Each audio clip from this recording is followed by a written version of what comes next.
That's my character. I'm the trash man. I come out, I throw trash all over the ring. And then I start eating garbage. And then I pick up the trash can and I smash the guy on the head. Oh.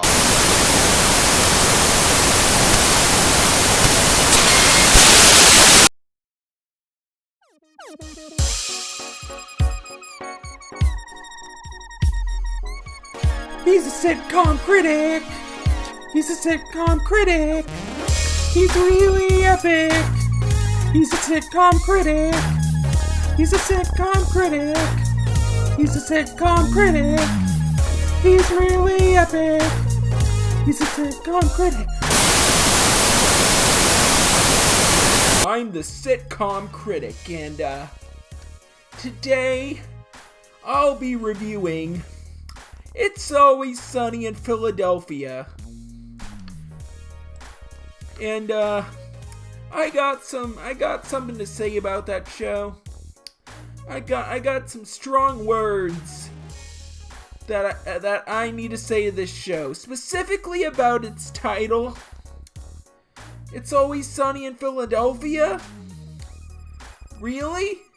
Is it? 'Cause when I went there, it was raining, and there was thunderstorms, and it was just bad. It was just terrible. So false advertising, man.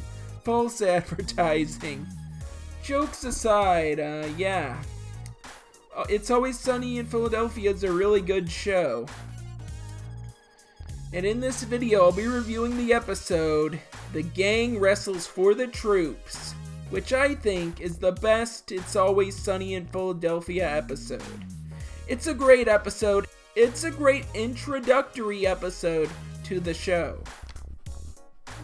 First, I want to give a bit of background information. It's Always Sunny in Philadelphia is a very popular show.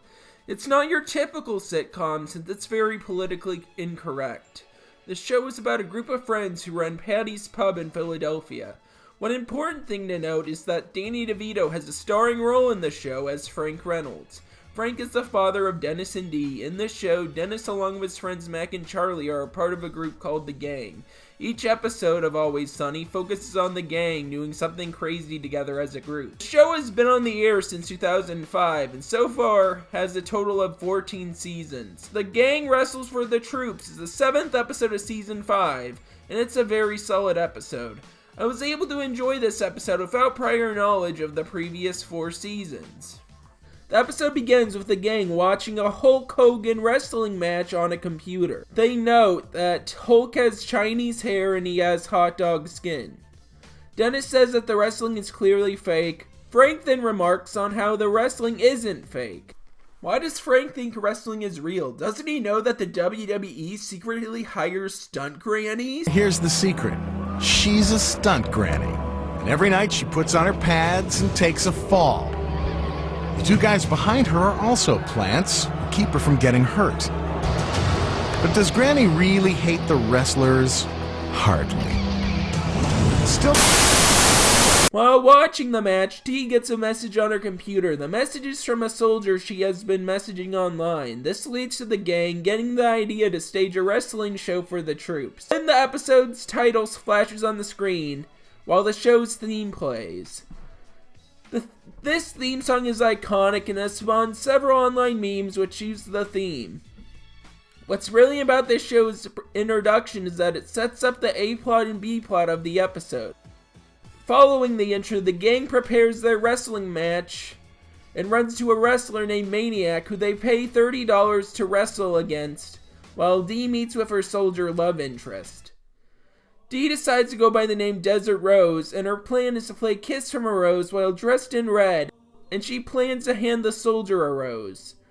However, when Dee finds out the soldier is in a wheelchair, she loses interest. She leaves, and Frank invites the soldier to the wrestling match while Kiss from a Rose plays. The gang is now working with Maniac, who leaves the bar. After that, Frank shows up in costume as the Trash Man, which is his new wrestling persona. This is an iconic moment from the show. It has hilarious dialogue. Frank wants to debut his character during the wrestling match, but the gang rejects his request since they believe it has nothing to do with the troops. Frank then ends up being the referee. Afterwards, the gang talks about how they want to have an eagle gimmick for their wrestling team. Next, there's the B-plot where Dee lets her friend Artemis date the seemingly disabled soldier while posing as Desert Rose. Dee gets shocked when she sees the soldier walking. Apparently he hurt his leg, which is why he was in the wheelchair. Dee decides she wants to date him again, but now Artemis is interested in him. Then the gang meets up with Maniac, who tells them that they remind him of his kids. This weirds the gang out, who now finds Maniac to be very crazy. In Maniac's car is a bucket of chestnuts. Not only that, but Maniac was calling Mac the N-word behind his back. The gang then decides not to wrestle him. The gang then decides to have a person called Rickety Cricket to wrestle him instead. Cricket has a great introduction in this episode. I can tell that the gang recognizes him right away. I can tell from the conversation that Cricket doesn't like them very much. He's a homeless guy, the gang knows. And apparently he's gone through a long arc in the series where he was a priest, went homeless, and now he looks unrecognizable from his first appearance. Cricket tells the gang he doesn't want to participate in their scheme, but he decides to wrestle for them after they convince him he will get paid. The gang gets their costumes, and they remark on how they look like chickens more than eagles. Their name is Birds of War, but Charlie suggests they go by the Chicken Men, which Dennis rejects. The Maniac ends up getting arrested for an unpaid parking ticket, which means that the gang will now have to wrestle Cricket. Cricket plays a stereotypical terrorist character called the Taliban. The Birds of War sing a song and enter the ring. Then Dee attempts to sing Kiss from a Rose, and she gets hit by a chair Cricket is holding. The Birds of War then try to fight Cricket, who throws sand in Dennis and Charlie's eyes, while Mac flees the ring since he does not want to meet that same fate. But suddenly a trash can hits Cricket on the head. The trash man has entered the ring.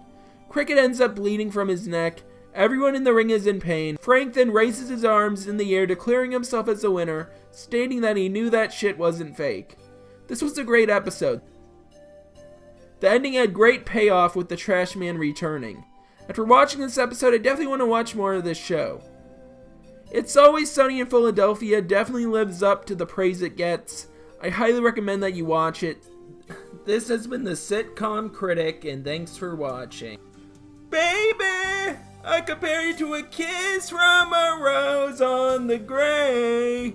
Oh, the more I get of you, the stranger it feels. Yeah, now that your rose is in bloom, a light hits the gloom on the gray.